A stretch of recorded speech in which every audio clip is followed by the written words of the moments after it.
Bismillahirrahmanirrahim. Assalamualaikum warahmatullahi wabarakatuh. Bertemu lagi bersama Bapak.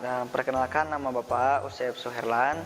Di sini Bapak akan menjelaskan bab 10 tentang meneladani perjuangan dakwah Rasulullah SAW di Madinah. A.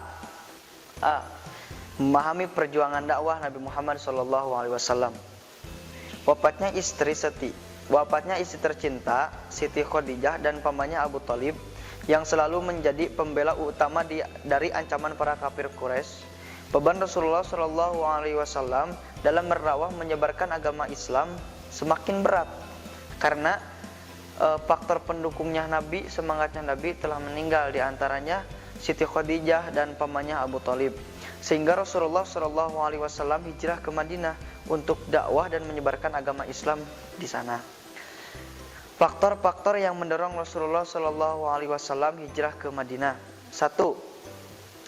Pada tahun 621 Masehi telah datang 13 orang penduduk Madinah menemui Rasulullah SAW di Bukit Aqabah. Mereka berikrar memeluk agama Islam. Yang kedua, pada tahun berikutnya, yakni 622 Masehi, datang lagi sebanyak 73 orang dari Madinah ke Mekah yang terdiri dari suku Aus dan Khazraj, yang pada awalnya mereka datang untuk melakukan ibadah haji, tetapi kemudian menyupai Rasulullah SAW dan mengajak beliau agar hijrah ke Madinah. Mereka berjanji akan membela dan mempertahankan Rasulullah SAW dan berikutnya serta melindungi keluarganya seperti mereka melindungi anak dan istri mereka. B. Substansi dakwah Nabi di Madinah. Yang pertama, membina persaudaraan antara kaum Ansor dan kaum Muhajirin. Kehadiran Rasulullah SAW dan kaum Muhajirin sebutan bagi pengikut Rasulullah SAW yang hijrah dari Mekah ke Madinah, mendapat sambutan hangat dari penduduk Madinah atau kaum Ansor. Mereka memperlakukan Nabi Muhammad SAW dan para Muhajirin seperti saudara mereka sendiri. Nabi Muhammad SAW dan para Muhajirin hijrah ke Madinah. Rasulullah yang datang ke Madinah disebut Muhajirin, dan sejak itu pula kota Yasrib diganti namanya oleh Rasulullah dengan sebutan Madinatul Munawwarah, kota yang bercahaya. Yang kedua, membentuk masyarakat yang berlandaskan berajaran agama Islam. A. Kebebasan beragama. Jadi substansi Rasulullah ketika hijrah ke Madinah, Rasulullah itu membuat peraturan-peraturan yang di dalamnya berupa keadilan-keadilan. A. Kebebasan beragama. Tujuan ajaran yang dibawa Nabi Muhammad SAW adalah memberikan ketenangan kepada penganutnya dan memberikan jaminan kebebasan kepada kaum muslimin, Yahudi, Nasrani, dan menganut kepercayaan agama-agama masing-masing. Jadi Rasulullah memberikan kebebasan beragama. Yang beragama Islam silahkan beragama Islam, yang beragama Yahudi silahkan beragama Yahudi, yang beragama Buddha silahkan beragama Buddha, tetapi dalam satu ikatan, dalam arti hidup tentram, nyaman. Itu substansi dakwah Rasulullah. Yang kedua atau B, adab, sholat, zakat, dan puasa. Adzan, sholat, zakat, dan puasa. Pada saat ini juga orang pertama mengumandangkan adzan adalah Bilal bin Rabah. Nah, membentuk masyarakat yang berlandaskan ajaran Islam, Rasulullah diantaranya mengadakan adzan, sholat, zakat, dan puasa. Selanjutnya C, prinsip-prinsip kemanusiaan. Pada tahun ke-10 Hijriah atau 630 Masehi, Nabi Muhammad SAW melaksanakan ibadah haji yang pertama, atau disebut ibadah haji yang terakhir, atau disebut haji wada, dalam arti haji terakhir.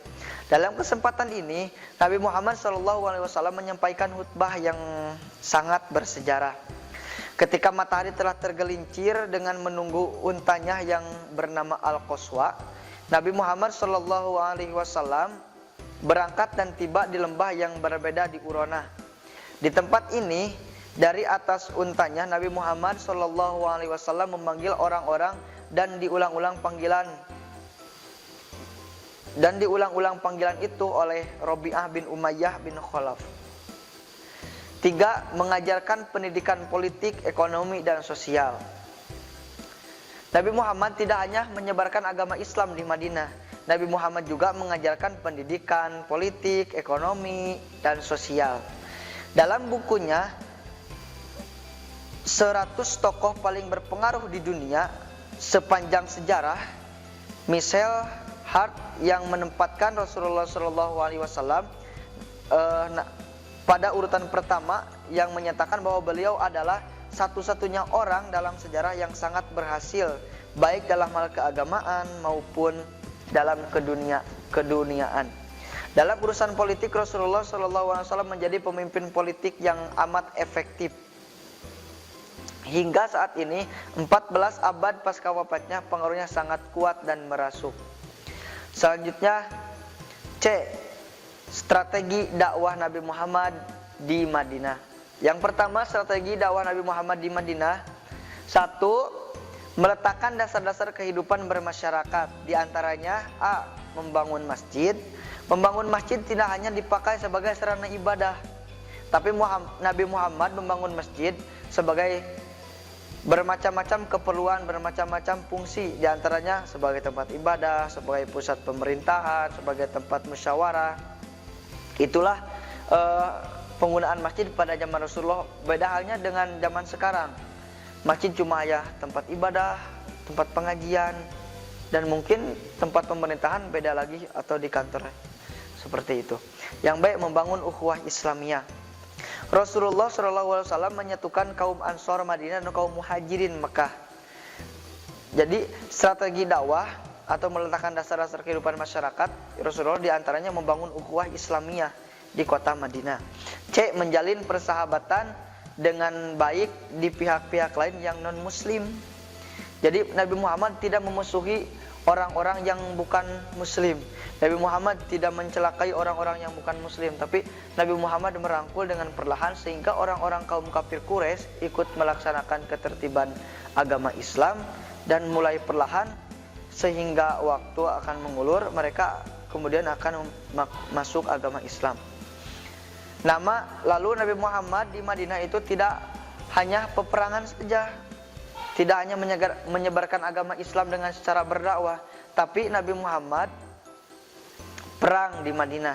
Dan diantaranya perang-perang itu yang pertama, Perang Badar. 1. Perang Badar. Perang Badar merupakan peperangan yang pertama kali terjadi dalam sejarah Islam. Peperangan ini terjadi pada tanggal 8 Ramadan tahun kedua Hijriah. Dengan perlengkapan yang sederhana, Nabi Muhammad SAW dengan 305 orang pasukannya berangkat keluar Mekah. 305 orang pasukannya berangkat keluar Madinah.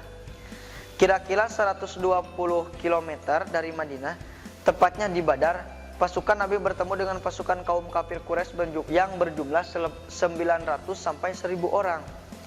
Dalam peperangan ini, Nabi Muhammad dan kaum muslimin berhasil memperoleh kemenangan meskipun perbedaan pasukan yang sangat jauh. Yang kedua, Perang Uhud.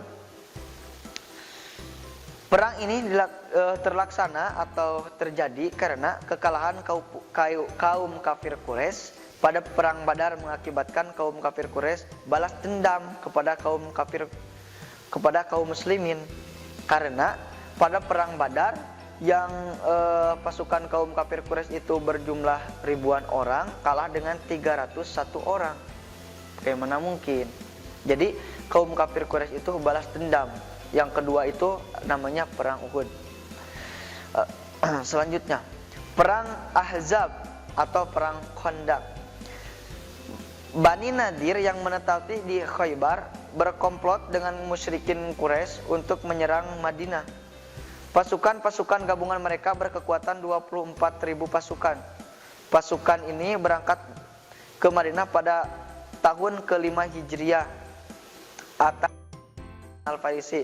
Atas usulan Salman Al-Farisi, umat Islam menggali parit untuk pertahanan. Oleh karena itu, perang ini disebut dengan Perang Khandaq atau Perang Parit. Yang selanjutnya, Perang Hunain. Perang Hunain ini Rasulullah SAW berhasil menaklukkan Bani Saqif dan Bani Hawazin, sehingga seluruh kawasan Jazirah Arab dikuasai oleh Rasulullah SAW. Yang selanjutnya, Perang Tabuk.